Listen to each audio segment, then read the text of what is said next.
नमस्कार, आप देख रहे हैं न्यूज़ वन इंडिया। मैं हूं आपके साथ रितु तोमर। बुलेटिन की शुरुआत करेंगे बड़ी खबर के साथ, जो कि इस वक्त देहरादून से आ रही है, जहां पर उत्तराखंड आने के लिए अब पर्यटकों को कोरोना की जांच नहीं करवानी होगी, अनिवार्य नहीं है। यानी कि उत्तराखंड बॉर्डर पर अब जब पर्यटक जाएंगे तो कोरोना की जांच नहीं होगी, जो कि अनिवार्य अब नहीं है। तो उत्तराखंड बॉर्डर पर पर्यटकों की कोरोना जांच अब नहीं होगी। उत्तराखंड आने के लिए स्मार्ट सिटी पर पोर्टल पर आपको बता दें कि स्मार्ट सिटी के पोर्टल पर रजिस्ट्रेशन अनिवार्य होगा और मुख्य सचिव ने जारी किए हैं अनलॉक 4 के संशोधित आदेश। पर्यटकों को होटल या होम स्टे में 2 दिन की बुकिंग की अनिवार्यता नहीं होगी। होटल में रुकने के लिए कोविड नेगेटिव रिपोर्ट दिखाने की जरूरत अब नहीं है। किसी पर्यटक की तबीयत बिगड़ती है तो होटल संचालक प्रशासन को सूचित करेगा। तो बड़ी खबर पर्यटकों के लिए है। खबर पर ज्यादा जानकारी के साथ इस वक्त हमारे संवाददाता यहां पर जुड़ चुके हैं। फहीम तना, रेजिडेंट एडिटर। फहीम, जिस तरीके से पर्यटकों के लिए इस तरीके के मानक नए निकाले गए हैं, जो कि गाइडलाइन 4 अनलॉक की प्रक्रिया, उसमें कुछ संशोधन किया गया है। किस तरह का संशोधन किया गया है, उसके बारे में जानकारी दीजिए। देखिए, पर्यटकों की उत्तराखंड आर्थिकी पर्यटन पर ही टिकी हुई है। तो कोरोना संकट के चलते पर्यटन काफी प्रभावित हुआ है उत्तराखंड का। और पिछले दिनों जब अनलॉक शुरू हुआ तो पर्यटकों को आने की इजाजत दी गई, लेकिन उसमें कोई कंडीशन भी थी ताकि कोरोना संक्रमण का जो फैलाव है उस पर नियंत्रण किया जा सके। लेकिन इससे देखने में ये आया कि पर्यटकों की संख्या नहीं बढ़ी और होटल व्यवसाय है और जो टूरिज्म सेक्टर से जुड़े हुए दूसरे व्यवसाय हैं वो काफी परेशानी में है। लिहाजा अब फैसला किया है कि जो पर्यटक हैं उनको इससे थोड़ी राहत दी जाए और ताकि पर्यटन सीजन थोड़ा सा शुरू हो, तो पर्यटकों का आना शुरू हो तो आर्थिकी में थोड़ा सा सुधार हो। उससे होटल व्यवसाय जुड़े हैं, टैक्सी व्यवसाय जुड़े हैं और दूसरे जो टूरिस्ट प्लेसेस हैं उसमें छोटे छोटे दुकानदार हैं अलग अलग रास्ते में या फिर स्पॉट्स पर, तो उनकी आर्थिकी उससे जुड़ी हुई है, इसलिए थोड़ा सा राहत दी गई है। ये जो फैसला लिया गया है पर्यटकों को आने को लेकर, लेकिन अब कोरोना रिपोर्ट की बात जिस तरीके से की जा रही है कि कोरोना जांच जरूरी नहीं है। पहले यही था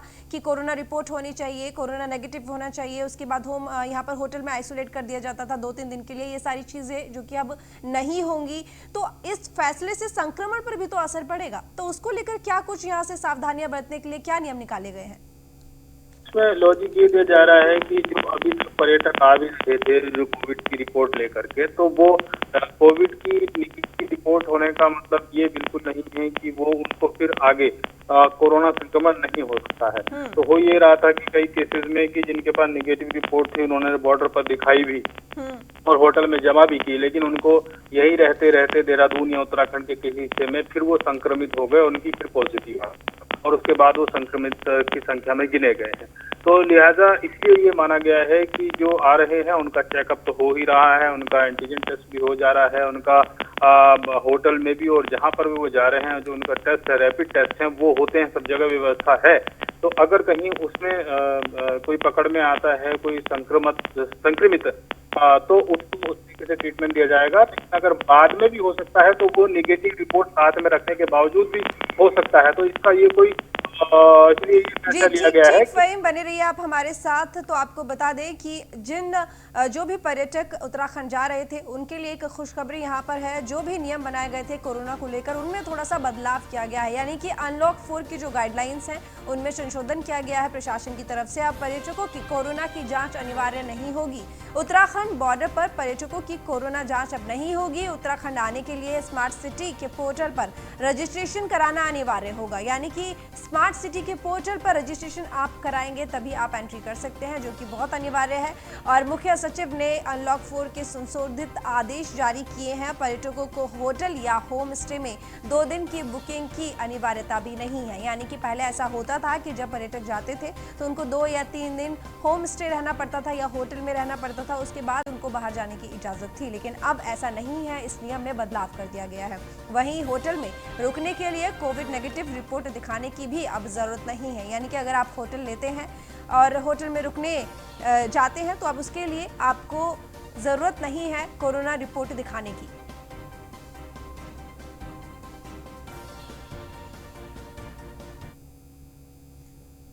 रुक करेंगे अगली बड़ी खबर की, जो कि देहरादून से आ रही है, जहां पर कैग की रिपोर्ट में राज्य के वित्तीय प्रबंधन पर सवाल उठे हैं। तो कैग की रिपोर्ट में राज्य के वित्तीय प्रबंधन पर सवाल उठ रहे हैं। अनुदान बांटा लेकिन नहीं रखा गया कोई भी रिकॉर्ड। 1926 का दिया कर्ज लेकिन सुस्त वसूली ने किए राज्य के हालात खराब। तो कुप्रबंधन से हालात खराब हो गए हैं। राज्य का प्राथमिक घाटा पहले से हुआ कम।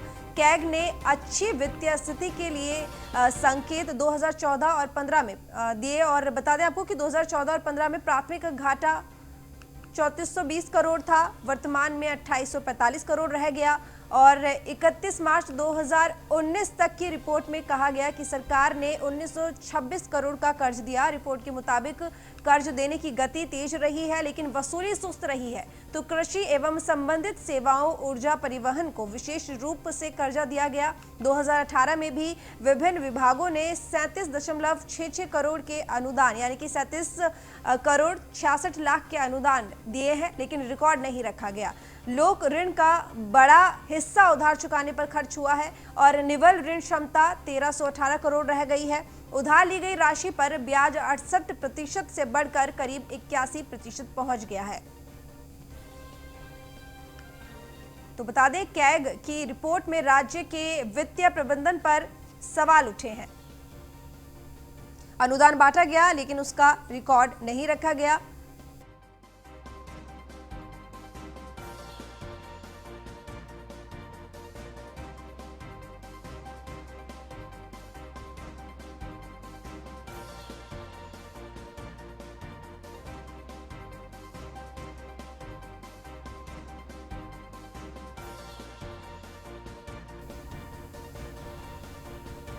तो बता दें आपको कि कैग की रिपोर्ट में राज्य के वित्तीय प्रबंधन पर सवाल उठ रहे हैं, जिसमें यह सवाल उठाया गया है कि अनुदान तो दिया गया लेकिन उसका लेखा जोखा, उसका रिकॉर्ड नहीं रखा गया।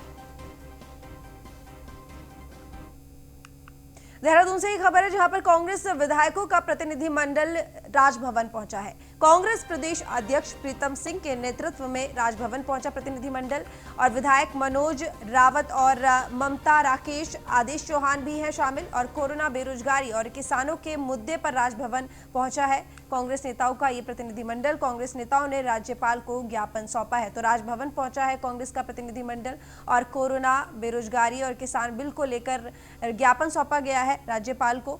बता दें आपको कि इस प्रतिनिधिमंडल में विधायक मनोज रावत और ममता राकेश और आदेश चौहान भी शामिल हैं। तो लगातार जिस तरीके से विपक्ष मुद्दा उठा रहा है कोरोना को लेकर, बेरोजगारी को लेकर, और जिस तरीके से कल मानसून सत्र, एक दिवसीय सत्र आयोजित किया गया था, उसमें भी देखा गया कि खूब प्रदर्शन किया, खूब विरोध दिखाया था कांग्रेस ने अपनी तरफ से। खूब हंगामा भरा सत्र ये रहा था। और उसके बाद आज फिर कांग्रेस विधायकों का प्रतिनिधिमंडल राजभवन पहुंचा, जहां पर वही मुद्दे, कोरोना, बेरोजगारी और किसान के मुद्दे को लेकर ज्ञापन सौंपा गया है राज्यपाल को। तो आपको बता दें कि कांग्रेस के प्रतिनिधिमंडल में कौन कौन शामिल था। तो राजभवन जो पहुंचे हैं वो है विधायक मनोज रावत, ममता राकेश और आदेश चौहान, जो इस प्रतिनिधिमंडल में शामिल हैं। और उन्होंने अपनी बात रखी है, ज्ञापन सौंपा है राज्यपाल को कोरोना, बेरोजगारी और किसानों के मुद्दे पर।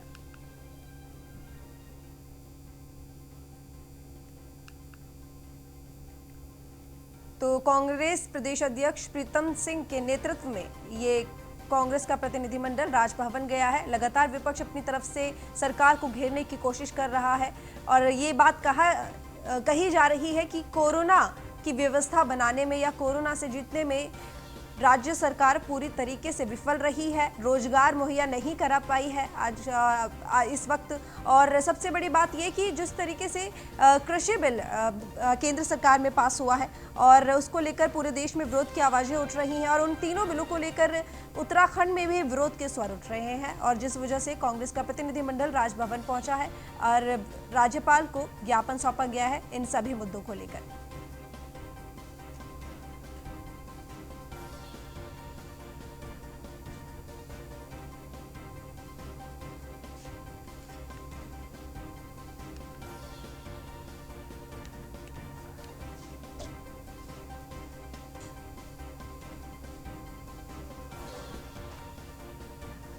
कांग्रेस विधायकों का प्रतिनिधिमंडल राजभवन पहुंचा। कांग्रेस प्रदेश अध्यक्ष प्रीतम सिंह के नेतृत्व में राजभवन पहुंचा है ये प्रतिनिधिमंडल। विधायक मनोज रावत, ममता राकेश, आदेश चौहान इस प्रतिनिधिमंडल में शामिल हैं। कोरोना, बेरोजगारी और किसानों के मुद्दे पर राजभवन में पहुंचकर कांग्रेस नेताओं ने राज्यपाल को ज्ञापन सौंपा है, अपनी बात उनके सामने रखी है। लगातार विपक्ष ये सवाल उठा रहा है कि चारों ही मोर्चों पर राज्य सरकार पूरी तरीके से विफल रही है, फेल रही है। और जैसे कल मानसून सत्र था उसमें भी देखा गया कि खूब हंगामेदार वो सत्र रहा है और अपना प्रदर्शन विरोध जो है यहाँ पर इस तरीके से किया कांग्रेस ने कि ट्रैक्टर पर विधानसभा वो पहुंचे हैं संसद में सत्र में शामिल होने के लिए। और इसी तरीके से आज प्रतिनिधिमंडल है जो कि राजभवन पहुंचा और राज्यपाल से मुलाकात की और अपना ज्ञापन सौंपा।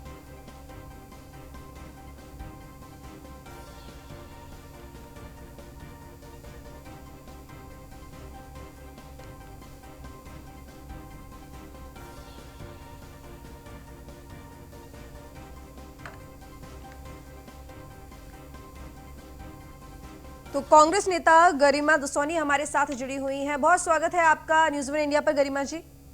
नमस्कार, धन्यवाद जी गरिमा जी, कांग्रेस प्रदेश अध्यक्ष प्रीतम सिंह के नेतृत्व में आज राजभवन गया है कांग्रेस का प्रतिनिधिमंडल और ज्ञापन सौंपा गया है कई मुद्दों पर। तो देखिए, जिस तरह से प्रदेश में बेरोजगारी ने पैर पसार रखे हैं, जिस तरह से किसान के लिए ये काला कानून, काला अध्यादेश लेकर आए हैं, जिस तरह से यहाँ पर दैवीय आपदा में सरकार की अनदेखी और बहुत ही संवेदनहीन रवैया देखने को मिला, जिस तरह से कोरोना काल में सरकार पूरी तरह से असफल रही, अकर्मण्य रही, इन सारे मुद्दों को लेकर महिला ने यहाँ पर यौन उत्पीड़न का आरोप भाजपा के विधायक पे लगाया है, जिसमें कोई कार्रवाई गतिमान नहीं दिख रही है और अंडर द कारपेट पूरे मसले को पुश करने की कोशिश की जा रही है सत्ताधारी दल के द्वारा। तो देखिए, प्रश्नकाल इन्होंने विधानसभा सत्र में रखा नहीं। जो मुद्दे विपक्ष को उठाने थे सदन के अंदर, वो वहां नहीं उठा पाए। विधानसभा अध्यक्ष का भी संरक्षण उनको नहीं मिल पाया क्योंकि विधानसभा अध्यक्ष कोरोना से संक्रमित हैं। जी। ऐसे में सत्तारूढ़ दल ने सिर्फ अपनी चलाई सत्र के दौरान और कई जन विरोधी फैसले वहां लिए गए।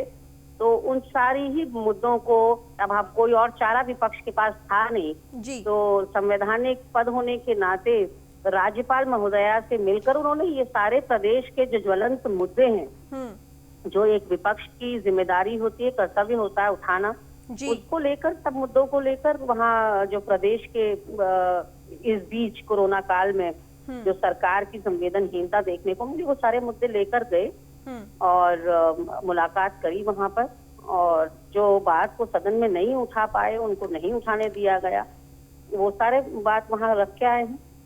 जी गरिमा जी, न्यूज़ वन इंडिया के साथ जुड़ने के लिए आपका बहुत धन्यवाद। तो आपको बता दें कि कांग्रेस का प्रतिनिधिमंडल आज राजभवन गया है और कई ब्रेक के बाद एक बार फिर स्वागत है आपका। रुक करेंगे खबरों की ओर। बीजेपी के पूर्व विधायक कृष्ण चंद्र पुनेठा का निधन हो गया है। तो बीजेपी के पूर्व विधायक कृष्ण चंद्र पुनेठा का निधन हो गया। लंबे समय से बीमार चल रहे थे कृष्ण चंद्र पुनेठा। उनके बेटे ने सोशल मीडिया से ये जानकारी दी है।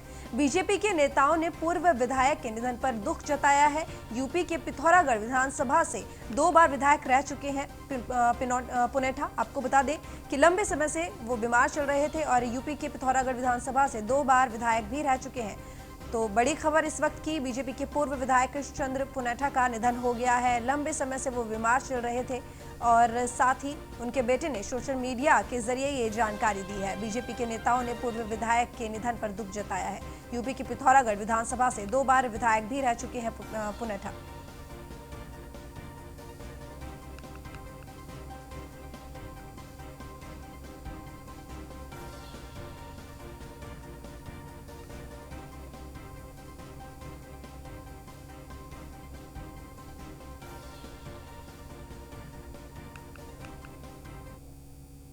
वहीं नैनीताल हाईकोर्ट ने हरिद्वार में विस्थापित कॉलोनी सुमन नगर के कृषि भूखंडों में प्लॉटिंग कर बेचे जाने के मामले में दायर जनहित याचिका पर सुनवाई की है और प्लॉट क्रेताओं को भी पार्टी बनाते हुए नोटिस जारी करने के आदेश दिए हैं। मामले की सुनवाई मुख्य न्यायाधीश और न्यायमूर्ति आरसी खुलबे की खंडपीठ में हुई।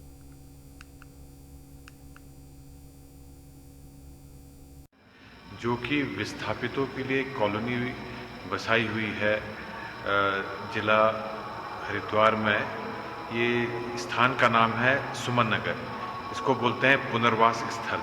इस पुनर्वास स्थल में बहुत सारे कृषि के भूखंड हैं और उन भूखंडों के एक साइड में एक रेजिडेंशियल कॉलोनी यानी कि आवासीय कॉलोनी। उस कॉलोनी में डायरेक्टर रिहेबिलिटेशन यानी कि पुनर्वास निदेशक टेहरी बाट परियोजना ने क्या किया है कि कुछ प्लॉट जो है वो कृषि के नाम से भूखंड के नाम से रेजिडेंशियल एरिया में अलॉट कर दिए, जिसको कि अनिल कुमार आदि जो कि सुमन नगर के निवासी थे और वो इस बात से आहत थे कि ये जो पर्टिकुलर यानी कि जो एरिया है जो कि रेजिडेंशियल एरिया है इसमें एग्रीकल्चरल प्लॉट के नाम पर आवंटित कर उसमें कॉलोनी काट कर उस पर छोटे छोटे प्लॉट बेचकर मुनाफा कमाने का जो ये एक तरीका इन्होंने इजाद किया है, तो इसको जनहित याचिका के रूप में इन्होंने माननीय उच्च न्यायालय उत्तराखंड में चुनौती दी।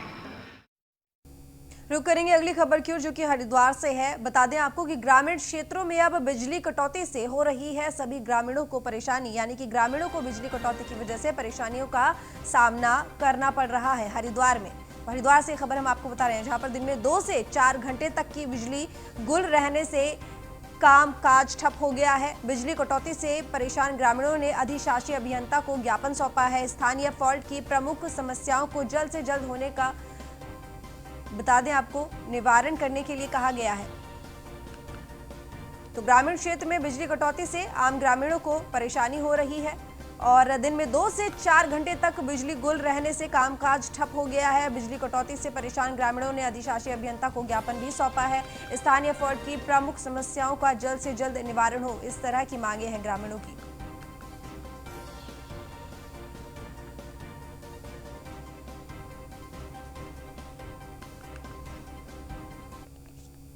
काशीपुर से खबर है, जहां पर अज्ञात युवकों ने एक युवक को गोली मारकर घायल कर दिया है। सूचना मिलने पर मौके पर पहुंचे पुलिस के अधिकारियों ने घायल से घटना के बारे में जानकारी ली। दरअसल विशाल नगर में रहने वाले इंद्रपाल सिंह यादव पुत्र राजवीर सिंह यादव फोन पर अपने दोस्त से बात कर रहा था, तभी अचानक बाइक सवार अज्ञात युवकों के द्वारा गोली मारकर उसे घायल कर दिया गया। घायल इंद्रपाल सिंह यादव यहाँ अपने एक रिश्तेदार ओमवीर सिंह यादव के यहाँ रहता है और काशीपुर के मुख्य बाजार के एक प्रतिष्ठान में वाहन चालक का कार्य करता है।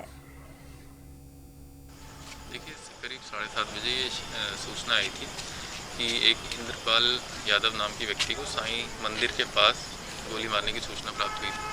तो उस सूचना पुलिस मौके पर पहुंची तो पता चला कि जो डोईवाला से खबर है, जहां पर विधानसभा क्षेत्र के शिमलास ग्रांट और नागल ज्वालापुर गांव के लगभग 4000 की आबादी को पिछले 2 दिनों से पेयजल किल्लत का सामना करना पड़ रहा है। ट्यूबवेल की मोटर खराब होने के बाद कोई अन्य व्यवस्था न कर पाने के कारण एक बड़ी आबादी को पेयजल किल्लत से जूझना पड़ रहा है। ग्रामीण यहां कई बार ओवरहेड टैंक की मांग करते आ रहे हैं, लेकिन उसके बाद विभाग इस ओर कोई ध्यान नहीं दे रहा है। जबकि ट्यूबवेल और ओवरहेड टैंक के लिए ग्रामीणों ने अपनी भूमि दान में दे दी है, लेकिन जल संस्थान इस ओर कोई काम अभी तक नहीं कर पाया है।